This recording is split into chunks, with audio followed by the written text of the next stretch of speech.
حضرت ابو سلمہ، بخاری کی روایت، حضرت ابو سلمہ رضی اللہ تعالیٰ عنہ بیان کرتے ہیں، ام سلمہ، راویہ تو ام سلمہ ہیں، وہ بیان کرتی ہیں کہ میرے شوہر اللہ کے نبی صلی اللہ علیہ وسلم کی کسی مجلس میں بیٹھے ہوئے تھے، اور اس مجلس میں نبی اکرم جناب محمد رسول اللہ صلی اللہ علیہ وسلم نے مصیبت اور پریشانی کی ایک دعا بتلائی، جس کو میرے شوہر نے یاد کر لیا، اور پھر جب گھر پہ آئے تو انہوں نے یہ دعا مجھے بتائی، میں نے بھی اس دعا کو یاد کر لیا۔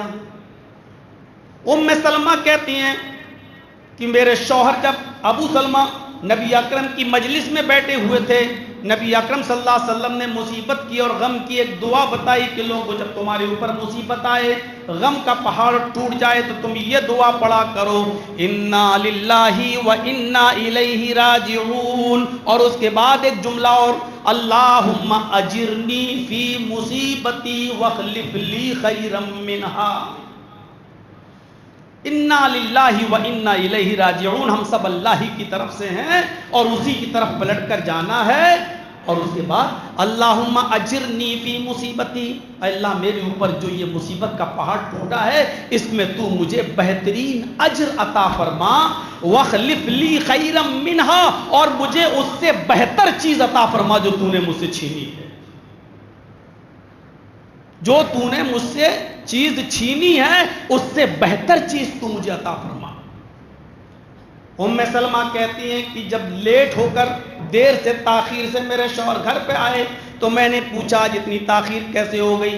میں نے کہا، ابو سلمہ، ام سلمہ کہتی ہیں کہ میرے شوہر نے جواب دیا، آج نبی اکرم صلی اللہ علیہ وسلم درس دینے لگے اور میں نے اس درس میں جو دعا سکھلائی میں نے اس دعا کو یاد کر لیا۔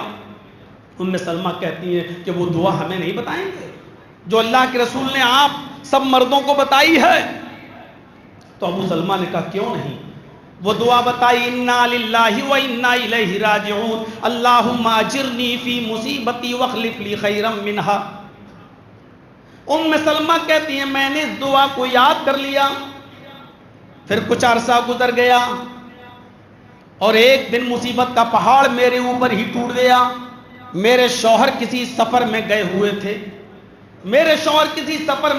تھے، اور وہیں ان کی طبیعت خراب ہوتی ہے اور اسی سفر میں ان کا انتقال ہو جاتا ہے۔